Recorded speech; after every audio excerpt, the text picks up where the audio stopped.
How much can you bank on the reopening trade when we continue to see some of the U.S. eco data starting to sputter?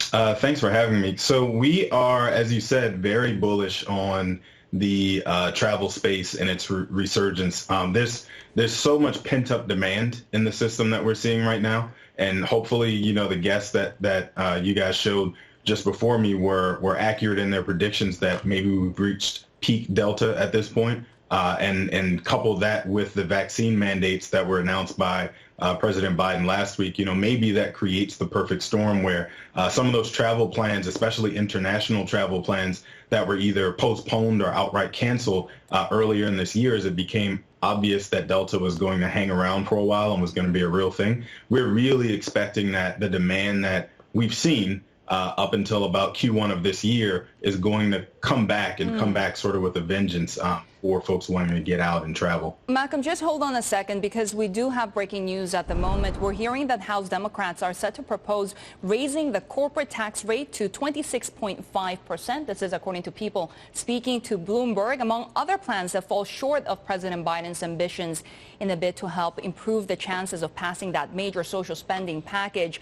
Democrats on the House Ways and Means Committee plan to put forward an increase in the business rate that's currently 21%, offering less than the 28% that President Biden had sought. We're talking about 26.5%, according to people speaking to Bloomberg. Malcolm, just going back to you, tell us a little bit about what this means for the markets. How much have they really been pricing in that higher corporate tax rate?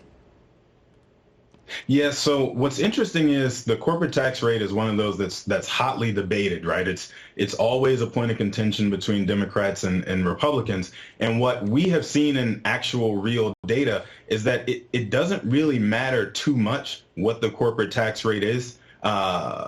Business productivity is not going to stop. It's not going to slow down. People are not going to stop running their companies and being productive because they have to pay more in taxes. What we've seen is that it usually tends to be much ado about nothing. A lot of corporate lobbyists will earn their keep. They'll be at the halls of Congress making noise and fighting the good fight to make sure the tax rates stay as low as they possibly can for corporations. But in reality, Apple is still going to sell iPhones, right? Google is still going to run search and get paid for it. Facebook is still going to run ads and get paid for it. And the corporate tax rate really is going to affect how much of their own shares they buy back, probably in the long run, right? How much excess free cash there is to buy back additional shares and those sorts of things. It's probably not going to have a tremendous impact on folks' top line or their willingness to be productive or their willingness to extend their businesses further and that sort of thing. So it's usually a lot of bluster. Obviously, everybody wants to pay as little in taxes as possible. Right. But what we've just seen is that corporations they're going to do business. That's what they do. They're there to make money.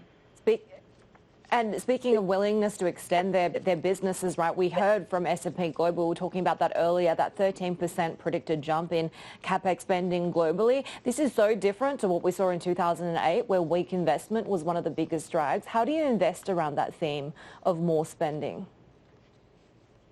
So I will say it's tough to invest in the small caps anytime that taxes become a point of contention, right? It's tough because anytime we have changes that happen in the system that are this big, it usually is the smaller companies that don't have the money to afford the high price lawyers to create special carve-outs in the tax code on their behalf and things like that. And so we would say that it's probably going to have a decent impact on small caps, right? You end up with, again, the same 5 largest companies, your FANG stocks, and Microsoft leading the way because, again, they have the ability to create those carve-outs and really adjust the game to themselves versus the other way around. And so that's probably one thing to keep in mind as you're looking at your opportunities in the space, with this major change, should it go through, that could pose a threat basically to companies that are on the smaller end of the totem pole.